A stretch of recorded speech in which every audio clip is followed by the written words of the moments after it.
काय वाटतंय निवडणूक लागली फलटणची कसं वाटतंय फलटण तुम्हाला? फलटण एक नंबरचं फलटण आहे. हा पण आमच्या रामराजानं हा ड्राय भागाला, हा मी खेडेगावातला माणूस आहे, पण ड्राय भागात रामराजानं आम्ही सिमेंट कालवा येणारी माणसं फलटण मध्ये आज आम्हाला आणावं वाटलं. 4 एकर माझा ऊस आहे, त्याच्या जीवावर आम्ही जपते. ही गाडी पुन्हा आहे, ही गाडी आहे ना, ही रामराजाची आहे.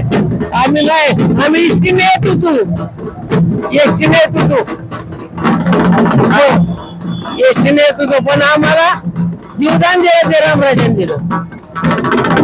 बरं, काय वाटतंय बाकीचे आता म्हणतात की फलटण मध्ये 30 वर्ष झालं सत्ता आहे त्यांची, खड्डे पडल्यात हे पडल्यात, काय वाटतंय? अहो 9 वर्ष पैशाच्या पणच घेत नव्हतो, काय त्यांच्या हातात सत्ता होती, ते कसं करू शकतो?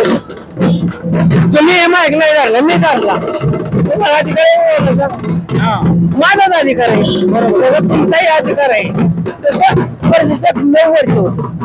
प्रशासक बरं, तुम्हाला न्याय आहे त्यातलं सगळं? हा? न्याय नाही सगळं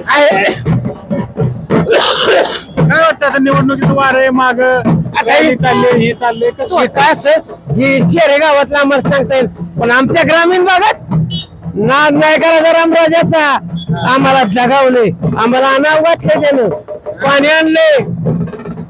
कुठल्या नेत्यानं आज कौतुक केलं, कुठल्या नेत्याने केलं मला सांगा फक्त. चिमरराव कदम झालं, चंद्रकांत मोहिते झालं, किती जरी लोक झाले. आमच्या शेतकऱ्यासाठी काय केलं या माणसाने केलं? वाघाची पिल्ल आहे ती, वाघाची पिल्ल, त्यांना काय गरज नाही पैशाची नाही, काय वाघाची पिल्ल आहे ती. रामराजे